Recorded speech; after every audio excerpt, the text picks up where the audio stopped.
भगवान की ये सुंदर सी लीला होती है।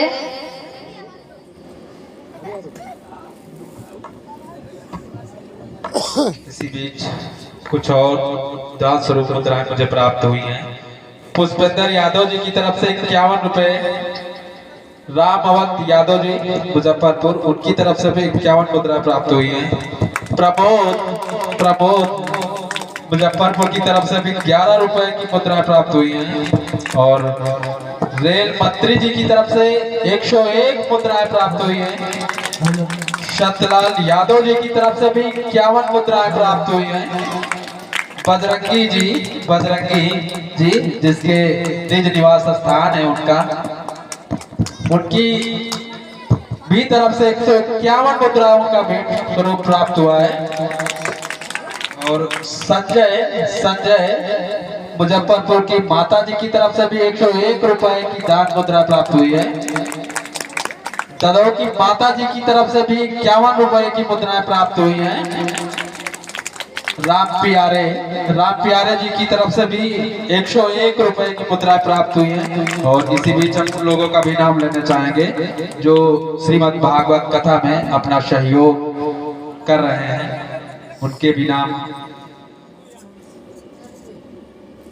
राम अवंत यादव जी की तरफ से श्रीमद् भागवत कथा को संपूर्ण कराने योग कुछ चंदा स्वरूप मुद्राएं प्राप्त हुई हैं। 501 रुपए राम अवंत यादव जी की तरफ से प्राप्त हुए हैं।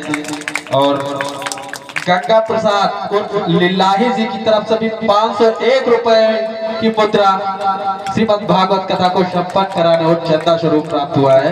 इसके बाद पप्पू यादव जी की तरफ से भी 501 रुपए की मुद्राएं प्राप्त हुई हैं। और बड़े भैया शिदौना से हमारे बीच आज चल कर आए हुए जिला पंचायत सदस्य आलोक यादव जी का भी सहयोग हम लोगों के बीच है और उनकी पूरी टीम का भी सहयोग मेरे साथ है। उनकी भी तरफ से 501 रुपए की मुद्राएं मुझे प्राप्त हुई हैं, उनको धन्यवाद।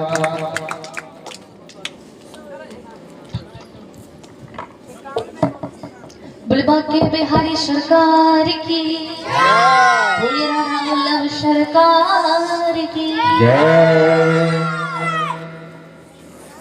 कौन सी कथा चल रही थी? अब देखो, बोलो बोलो बोलो, सब एक दूसरे को कोहनी मारे। अरे बोलो बोलो, चंदा ला दे। अच्छा, आ गया चंदा?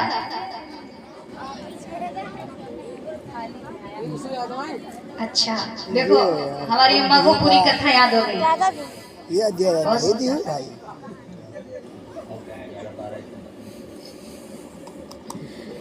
बोले वृंदावन बिहारी लाल की जय। कितने भक्त प्रसाद पा के आए, भोजन करके आए। अब कई होंगे खा के आए होंगे फिर भी नहीं बोलेंगे, फिर तो जाएंगे घर में दोबारा खाएंगे। अच्छी बात है। कितने भक्त नहीं खा के आए हैं? देखिए, जिस परिवार में हम ठहरे हैं, जहाँ हमारा आवास है, वहाँ के तो कोई भी नहीं खाए होंगे। और 12 बज जाता है तो वो लोग पानी भी नहीं पीते हैं, ऐसा उनके घर में नियम है। तो हमें भी समय का भी ध्यान देना है और कथा का भी आनंद लेना है। तो आइए भगवान की मधुर लीलाओं का वर्णन हो रहा है।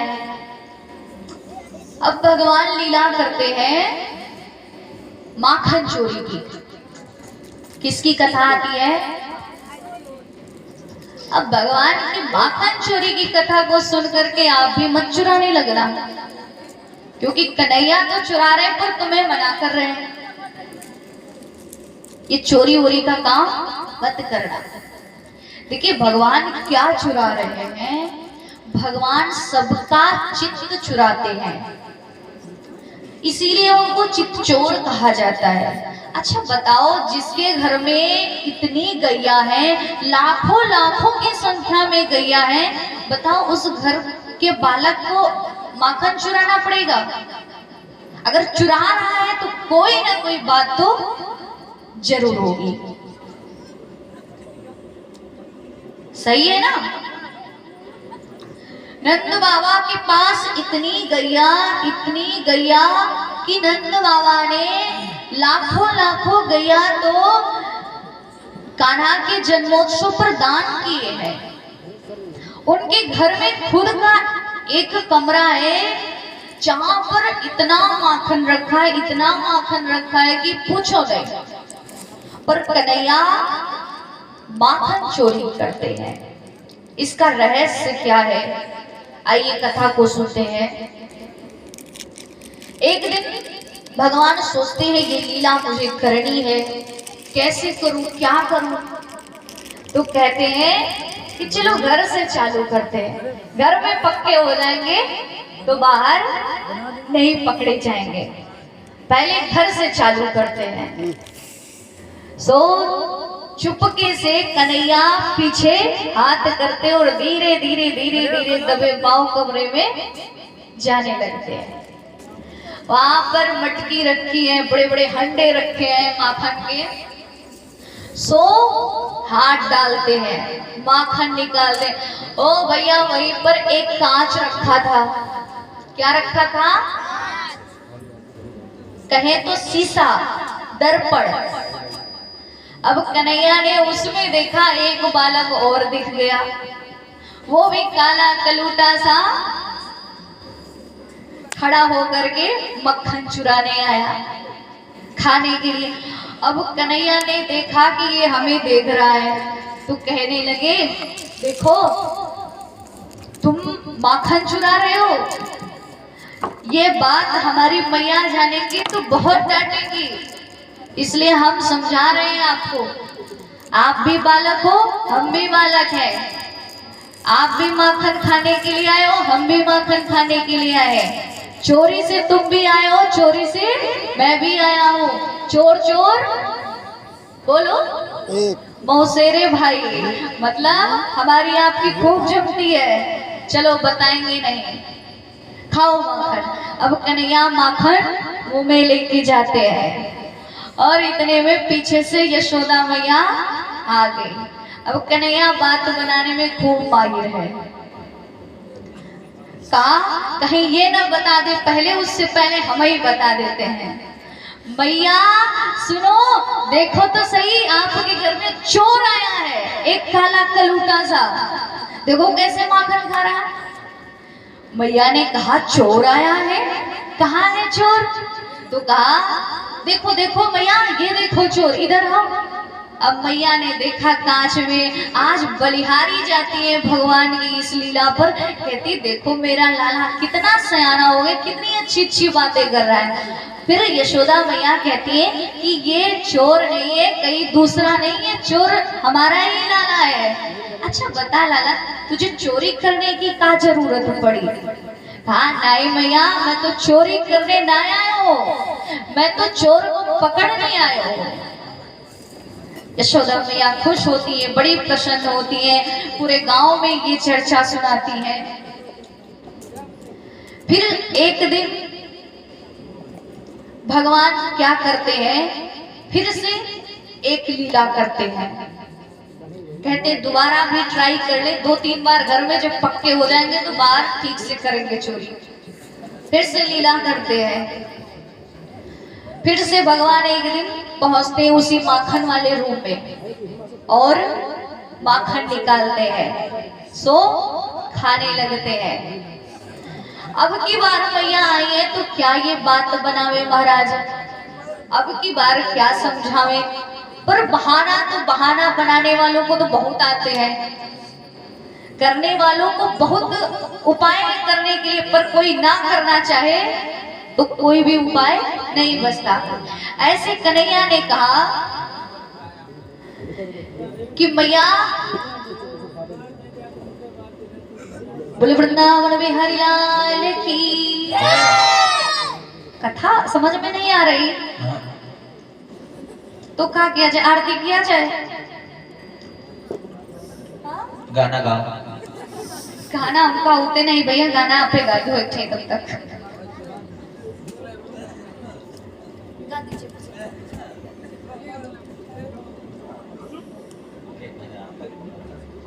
कथा बार बार में भजन, हम भजन गाएंगे पर आप लोग टाइम तो आने दो। ऐसे ही बेमौके में बिन मौसम के बारिश अच्छी नहीं लगती है, कथा का अपमान होता है, आप लोग समझते नहीं हो। बस थोड़ी देर में भजन, इतने सारे भजन हो रहे हैं आज, थोड़ा सा तो धैर्य धारण करके कथा को सुनिए। बोले बाके बिहारी सरकार की। आज जब कन्हैया को देखती है यशोदा मैया तो कहती बता लाला आज कौन सा चोर आया है। तो कहा मैया वो जो आपने सोने के कड़ूला हाथ में पहनाए है ना, वो सूर्य जब निकलता है तो उससे बहुत गर्मी लगती है, बहुत जलन होती है हाथ में। तो मैंने सुना है जो मक्खन की तहसीत होती है वो थोड़ी ठंडी होती है। मैं तो ठंडो करने के लिए हाथ आ गया हूँ यहाँ पे, मेरा हाथ ठंडा हो जाए। अच्छा लाला ये बताओ हाथ ठंडे करने के लिए ये माखन यहाँ कैसे आ गया, यहाँ भी माखन लगा है कन्हैया को।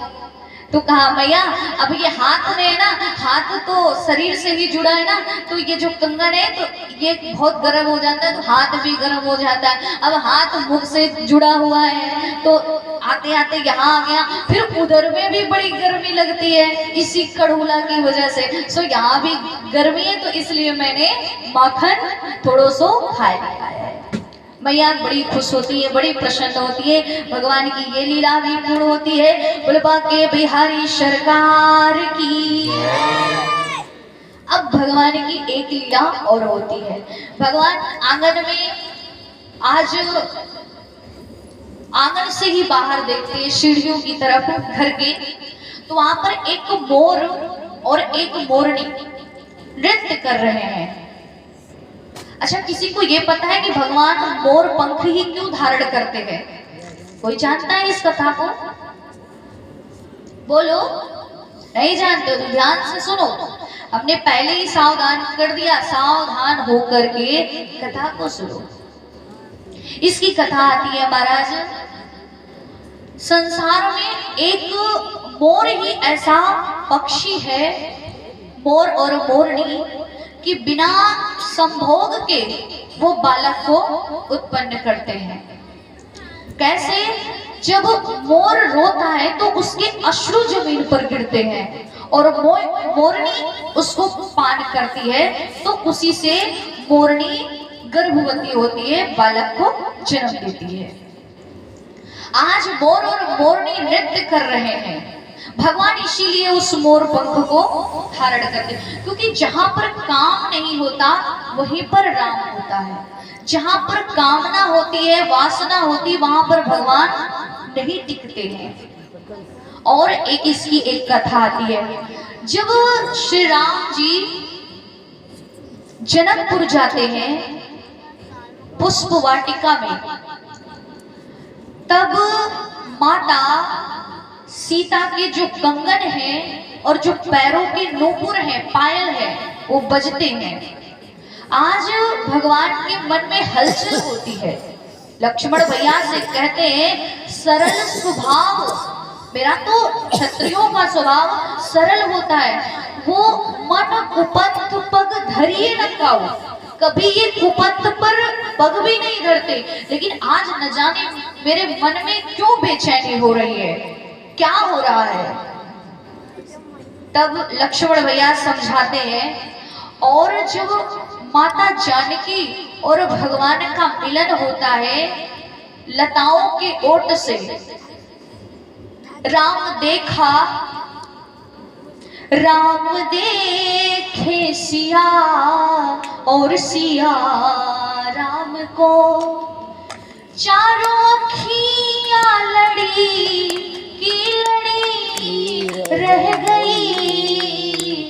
राम देखे सिया और सिया राम को, 4 मिले 64 खिले। कैसे 4 मिले 64 खिले? मतलब इसका अर्थ क्या हुआ? 2 नेत्र राम जी के, 2 नेत्र जानकी जी के, 64 खिले। 32 दांत किसके पास है? राम जी के पास, और 32 माता जानकी के पास। दोनों 4 मिले 64 खिले, अर्थात खिलखिला करके वो हंसते हैं। इसी बीच में जो मोर होते हैं वहीं पर पुष्प वाटिका में वो नाचने लगते हैं आज भगवान के इस मिलन को देख करके। और इतना नाचते हैं, इतना नाचते हैं कि सारे मोर पंख गिर जाते हैं। भगवान कहते हैं जो मेरे लिए नाचता है उसका मैं भार अपने सिर पर धारण कर लेता हूँ। जो लोग लज्जा का त्याग करके, आज भी किसी को कह दिया जाए नाचने के लिए बड़ी शर्म आएगी, ताली बजाने में शर्म आती है, न जाने क्या क्या लोग करते हैं, लेकिन भगवान के कामों में लोगों को बड़ी शर्म आती है। वहीं डीजे पर दिन भर नाचेंगे पर वहां कोई शर्म नहीं है, पर भगवान के लिए नाचने में उन्हें शर्म आती है। आज भगवान ने कहा तुम मेरे लिए नाचे हो, आज से मैं आपका जितना भार है मैं अपने सिर पर धारण करूंगा। और भगवान ने उसी समय मोर पंख, वो मोर को वचन दिया मैं अगले युग द्वापर में आऊंगा, उस क्षण आपका ये पंख में धारण करूंगा। आपकी कोई भी चीज व्यर्थ नहीं जाएगी यदि भगवान के लिए आप उसको सच्चे मन से दान करोगे तो। कोई भी चीज आप अर्थ भगवान के लिए लगाओगे तो भगवान 1 गुना नहीं आपको 10 गुना देंगे। यदि आप भगवान के लिए तन लगाओगे तो भगवान उसका भी मूल्य चुकाएंगे। यदि आप अपना मन लगाओगे फिर भी भगवान आपका वो ऋण चुकाएंगे। भगवान संसार में किसी के ऋणी नहीं होते हैं। इसी भागवत में कथा आती है, द्रौपदी मैया ने एक बार मात्र कन्हैया के उंगली में अपनी साड़ी का कुछ भाग बांधा था, लेकिन एक समय आता है कि द्रौपदी सभी को पुकारती है, सारी सभा में सभी अपने बैठे हैं उसके, पर कोई नहीं बचाता है। फिर वो कृष्ण मुरारी को पुकारती है तो फिर वही भगवान साड़ी का ही रूप धारण करके विराजमान हो जाते हैं। और साड़ी इतनी बढ़ती जाती है कि लोग कहते हैं साड़ी बिच नारी है कि नारी बिच साड़ी है कि नारी ही की साड़ी है। अब बताओ क्या है ये भगवान की माया है। भगवान के लिए कुछ भी किया जाता है भगवान उसको सूद ब्याज सहित वापस करते हैं। आज यहाँ ये मोर और मोरनी की लीला को देख करके भगवान पूछते हैं ये कौन है मैया? तो कहा ये मोर है और ये मोरनी। कहा ये मोरनी का है। बच्चे होते ज्यादा प्रश्न करते हैं मैया ये मोरनी का होती है? तो बोले मोर की बहू है। बहू मतलब? कहा दुल्हन है। कहा मैया ये बताओ मेरी दुल्हन कहाँ है? तो कहा आपकी दुल्हन तो वो है ना, वो छोरी जो खेलती है बरसाने की आपके साथ, क्या नाम है उसका? अरे वो क्या?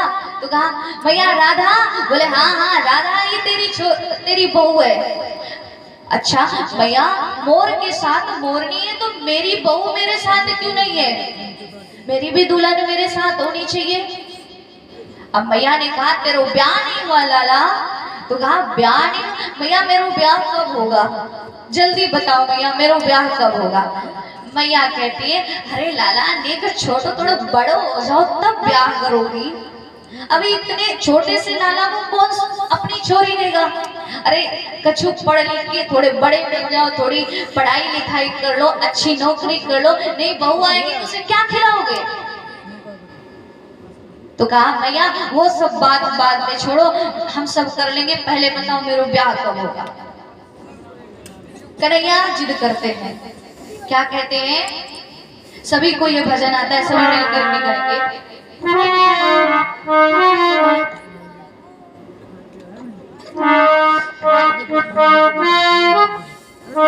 कन्हैया क्या कहते हैं, हो राधिका गोरी से बिरज की छोरी से मैया अब तो मैया वही करवा दो। मैया कहती है उम्र तेरी छोटी है, नजर तेरी खोटी है। अरे तेरी उम्र भी छोटी, तेरी नजर भी खोटी, कैसे करा दूं तेरू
कुछ देते हैं। तो आज कन्हैया भी यशोदा मैया को भविष्य का दर्शन करा रहे हैं। मैया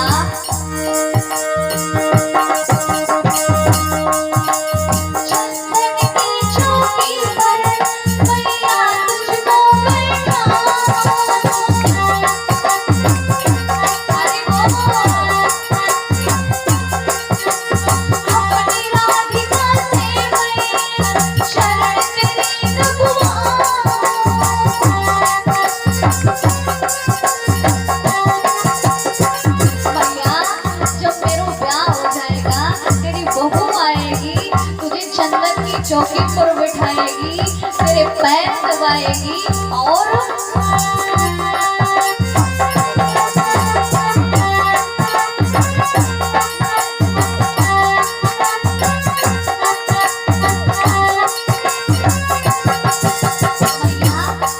भोजन तो पूछो ही नहीं कितना शानदार बनाएगी। अब मैया को लालच दे रहे हैं।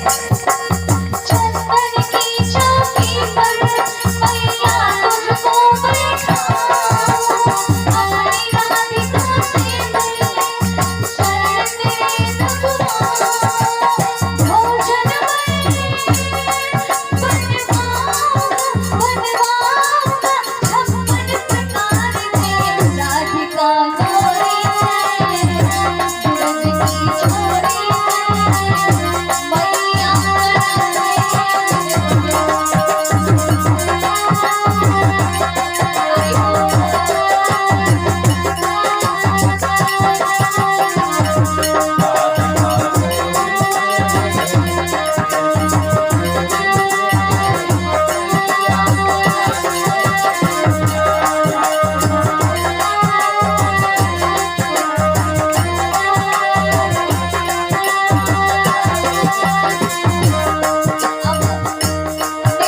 छोटो लाला, इतना छोटा लाला और बातें इतनी बड़ी बड़ी कर रहा है। भैया जब आपके घर में अभी छोटे में ब्याह करूंगी तो बहुत अच्छा होगा। मैं भी छोटा और वो भी छोटी, और छोटे से दुल्हनिया जब आंगन में डोलेगी तो कितना अच्छा लगेगा। छोटी सी दुल्हनिया जब आंगना में डोलेगी,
छोटी बातें सुन करके, अब वो इतनी बड़ी बड़ी बातें सुन करके लाला की यशोदा मैया अब यहाँ भी माताएं बैठी हैं जो अपने छोटे छोटे बालकों की बातों को सुनती हैं तो क्या करती हैं, उन पर गुस्सा नहीं करती हैं और प्रेम बरसाती हैं। ऐसे ही यशोदा मैया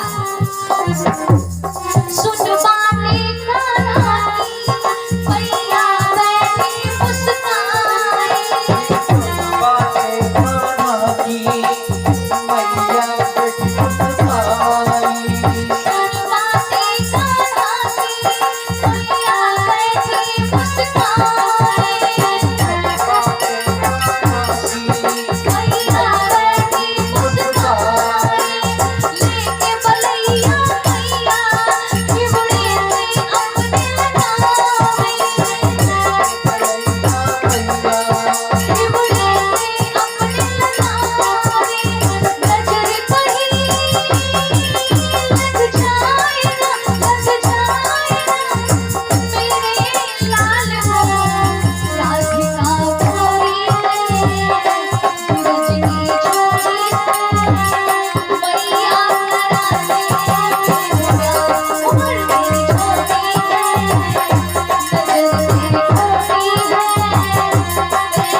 कृष्ण कन्हैया लाल की, बोलिए शामरी सरकार की।